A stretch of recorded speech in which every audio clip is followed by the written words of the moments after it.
जब हम त्रिकुटी पर पहुंचेंगे वहां पर ये काल भगवान का एक स्थान है। वहां पर एक धर्मराय नाम से बैठा है जो इसका लेखाकार है, काल का अकाउंटेंट है। तो जब हम त्रिकुटी पर जाने से पहले ब्रह्मा विष्णु महेश के इन कमलों में से, इनके लोकों में से होकर जाना पड़ेगा। देखो पुण्यात्मा भोली आत्मा क्या कहते हैं, जो नकली संतों के अनुयायी हैं वो ये कहते हैं कि जाना एक स्थान पर है, रास्ते न्यारे न्यारे। ये भी उनकी छोरी गलत है। रास्ता भी एक है और जाना भी एक स्थान पर है। जैसे हमने ये जीव इस शरीर के अंदर है, इस शरीर के अंदर जो जीव है इसको इन कमलों के अंदर से होकर गुजर कर जाना पड़ेगा और कोई तरीका नहीं है, कोई रास्ता ही नहीं है। और ये सबका एक है, ना हिंदू में भिन्न है, ना मुसलमान में भिन्न है, ना सिख में भिन्न, ना ईसाई में भिन्न, ना बहन में भिन्न, ना भाई में भिन्न। तो हमने इन कमलों के अंदर से गुजरकर जाना है और त्रिकुटी पर पहुंचना है। तो इन कमलों के अंदर से हम जाएंगे तो इनका नो ड्यू सर्टिफिकेट हम लेते हुए जाएंगे तो हम त्रिकुटी पहुंच जाएंगे। त्रिकुटी पर जाकर के फिर कौन मिलेगा आपको? ये दास मिलेगा, परमात्मा मिलेगा इस दास के रूप में, आपके गुरु के रूप में। और वहां फिर आपका हिसाब कराएगा इस काल से। नहीं वो डंडी मार जाएगा, वहां पर डंडी मतलब हेरा फेरी नहीं करेगा। वहां क्या लालच लोभ दिखाए जाएंगे? जो आपने कर्जा उतार दिया ब्रह्मा विष्णु महेश का, यह मंत्र जाप करके, जो आपको प्रथम मंत्र दिया जाता है, उसके बाद भी आपका ढेर सारा धन बच जाएगा, इतना बहुत गणा धन का मतलब ये कमाई बच जाएगी। वहां आपको लालच दिया जाएगा कि देख आपकी इतनी कमाई है, इतने वर्ष तक ब्रह्मा के लोक में ऐसे ठाठ करेगा, वहां ऐसा महादेव बनेगा, वहां पर इंद्र बन जाएगा, ऐसे ठाठ करेगा। ये फिर वो दूसरा मंत्र आपका है विष्णु जी का जो हम देते हैं, उसके कहते इस मंत्र की इतनी कमाई तेरी और बच रही है, इस विष्णु के लोक में तू ऐसे ठाठ करेगा, वहां बड़ा स्वर्ग बना हुआ है। फिर शिव जी का मंत्र है, दुर्गा का भी मंत्र है, यानी इतनी कमाई आपकी बच रही होगी।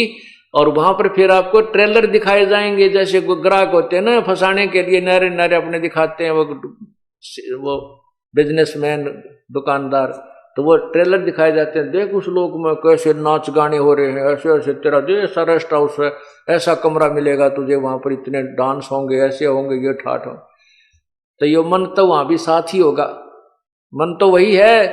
तो वहां ये मन फिर आपके साथ आड़ कर जाएगा, न सोचेगा थोड़े दिन घूमे हुआ फिर चल पड़ा, जब यह कमाई है मेरी शेष से, इसने खा पी लो इतने, या वो आगे चलने वाली रखी है जाती वह खर्च हो को नहीं। तो ये भी डंडी मारेगा अपने साथ में, आपके साथ। अगर परमात्मा यानी गुरुदेव रूप में प्रभु नहीं होंगे तो वहां भी आपके साथ गड़बड़ हो जाएगी। तो वो गड़बड़ उनके साथ होती है जो गुरु से थोड़ा बहुत विमुख हो जाते हैं, श्रद्धा पूरी रहती नहीं, और लेकिन गुरुद्रोही ना होते, उनके साथ ये डंडी ये गड़बड़ हो जाती है। फिर उनको दूसरे लोकों में भेज देते हैं, जैसे विष्णु के लोक में चला गया, उसकी कमाई इतने वह शेष बचेगी, वहां ठाठ करेगा, जब खत्म हो जाएगी वहां से उसकी मृत्यु हो जाएगी।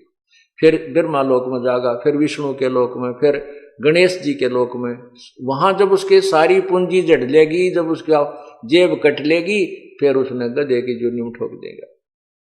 ये डांडी मारेगा काल। तो यहां परमात्मा में फिर याद दिलाता है, शिव मंडल ब्रह्मापुरी चै तू विष्णु लोक में हो, अमरे गुण भूले नहीं तो आन छुटाऊं। तो कितने दयालु है भगवान। यहां पर ये दास आपको ज्ञान दे रहा है, उस परम पिता का भेजा हुआ एक नुमाइंदा है।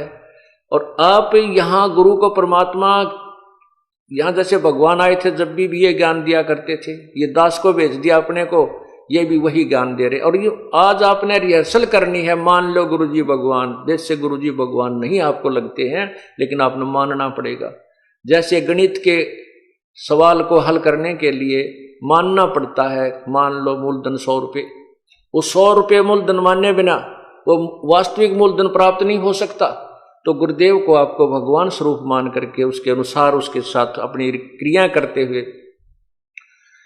तो भगवान मानना होता है, की तरह मानना होता है, और फिर उससे आपको वो वास्तविक भगवान मिल जाएगा। तो यहां क्या बताते हैं कि शिव, यहां आप भक्ति कर रहे हो, गलती करते हो तो मैं धमकाऊंगा, आपको करड़ा करूंगा, क्योंकि मैं अध्यापक हूं, आप मेरे विद्यार्थी हो। टीचर को मालूम होता है कि उसको जो बच्चों को ताड़ता है उसका उद्देश्य गलत नहीं होता, उसका कोई द्वेष नहीं होता, केवल बच्चे का हित मध्य नजर रखता है। तो इससे क्या होता है कि कई अनजान अंदर अंदर दुख मान कर सत्संग में आना बंद कर देते हैं। वो गुरुद्रोही नहीं होते, कुछ ऐसी पुण्यात्मा होती हैं वो सत्संग छोड़ देते हैं, लेकिन गुरुद्रोही नहीं होते, छोटी मोटी बुराई सुराई भी कर लेते हैं। तो उन गेला बनती है, तो फिर वो चले जाते हैं ऊपर ऊपर जाते हैं, उनको कहेंगे तेरी इतनी कमाई इस मंत्र की रह रही है, इतनी बन गई है, इसकी इतनी बन गई है। तो फिर हमने तो ज्ञान रहता ही नहीं, परमात्मा का हाथ ऊपर रहता नहीं, तो वो बह जाता है। तो कितने दयालु है भगवान के, जब तक हम उनसे विमुख भी हो गए और वो फिर भी हमारे लिए तड़फ रहा है। क्या याद दिलाता है, शिव मंडल ब्रह्मापुरी चे विष्णु लोक में हो, और हमरे गुण भूला नहीं तो आन छटाऊं। तो गुण के वो परमात्मा के बताया करते थे, गुरुजी क्या बताते थे भगवान की महिमा, कि तुम्हारे साथ ऐसा धोखा होगा वहां पर, और जब तुम चले जाओ उस विष्णु लोक या ब्रह्मा लोक या शिव लोक में, तुम्हारी जब भी आंख खुल जावे कि हे भगवान हम तक गलत आ गए। गुरुजी तो बताया करते थे हमने 3 लोकों में रहना ही नहीं, यहाँ का कोई वस्तु सुविधा प्राप्त करनी ही नहीं, और यह तो हमारे साथ धोखा हो गया। जो पुण्य आत्मा वहां रोती है, फिर ये ज्ञान आपको टिकने नहीं देगा, वहां भी याद आएगी फिर ये बातें। कहते वहां भी जब तू मुझे सच्चे दिल से याद करेगा तुझे वहां से भी छुटवा लाऊंगा। नहीं तो क्या होगा, इन सभी मंत्रों की प्रथम मंत्र के जब आपकी कमाई समाप्त हो जाएगी, फिर आपको ब्रह्मलोक में ले जाओगा युकाल। ये जो ओम का जो जाप है, इसका ब्रह्मलोक में आपको सुविधा देगा, और वहां मनमाने 1000 युग तक आप वहां रह सकते हो। इस ओम नाम की जो विधि हमने बताई, इसकी इतनी जबरदस्त कमाई आपकी बन जाएगी। उसके बाद आपको सतनाम प्राप्त हुआ है, जिसको सारनाम भी नहीं हुआ है और वो विमुख हो गया है, उसके साथ फिर यह बनेगी। तो उसके फिर ये दूसरा मंत्र का ओम नाम की कमाई तो ये वहां खराब करवा देगा ब्रह्मलोक में। फिर जो दूसरा मंत्र तत्व मंत्र है, इसने एक और कमाल कर रखा है कि ब्रह्मलोक में नकली सतलोक, झूठा नकली अलखलोक, अगमलोक और अनामी लोक की रचना करवा रखी है। उस दूसरे मंत्र यानी तत्व मंत्र का जो जाप है, उसकी कमाई को ये वहां खत्म करवा देता है बैठाकर। और जो कहते हैं हम सतलोक में आ गए, ये नकली संत बतावे हैं, बोला फिर सतलोक है, उस तो ऊपर बोला साडा लोक है थरा के बोलिए। तो वो जो झूठे लोक बना रखे ब्रह्मलोक में, काल ने इस माया से झूठी कंस्ट्रक्शन करवा रखी है, रचना करवा रखी है, तो उसको वहां खत्म करवा देते हैं। उसके बाद 84 लाख योनियों में ये डाल दिया जाता है। अब बात आ गई जिसको तीनों नाम मिल गए और जो गुरुद्रोही नहीं हुआ, गुरु विमुख हो गया। विमुख नहीं हुआ यानी उसने भक्ति छोड़ दी, आना कानी सी करने लग गया, थोड़े जाप करे है, कभी सत्संग में आ गया कभी नहीं आया, और सार नाम तक उसको प्राप्त हो चुका है। उसके साथ क्या होगा, पार नहीं होगा वो। यहां परमात्मा का एक और लोक है, परमात्मा का एक मिनी सतलोक है। उस लोक में प्रभु अपने ही कबीर रूप में वहां रहता है और वहां पर उन आत्माओं को रख लिया जाता है, इतना दयालु है। और जब कभी भक्ति युग आता है उस समय उनको इस पृथ्वी पर जन्म देता है।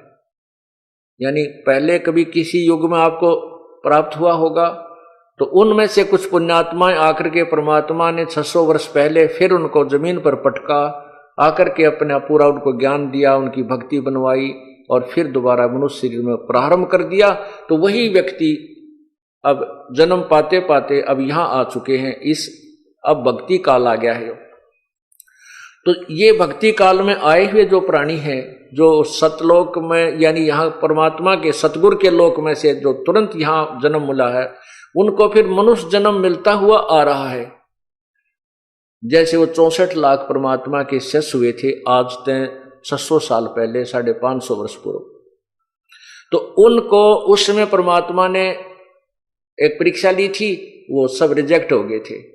वो गुरुद्रोही नहीं बने थे, वो भक्ति छोड़ गए थे, गुरु जी के पास जाना त्याग गए थे, वही अब जन्म लेते हुए आ रहे हैं। आप लोग जो इतने शीघ्र समझ गए, ये उन्हीं में तो हो जो कभी परमात्मा के साथ आज से 600 550 वर्ष पूर्व रहे थे, और काल ने उनको कहीं कहीं जन्म दे दिया, किसी को महाराष्ट्र में, किसी को राजस्थान में, किसी को पंजाब में, कोई कित कोई विदेश में। अब परमात्मा उनको ढूंढ रहा है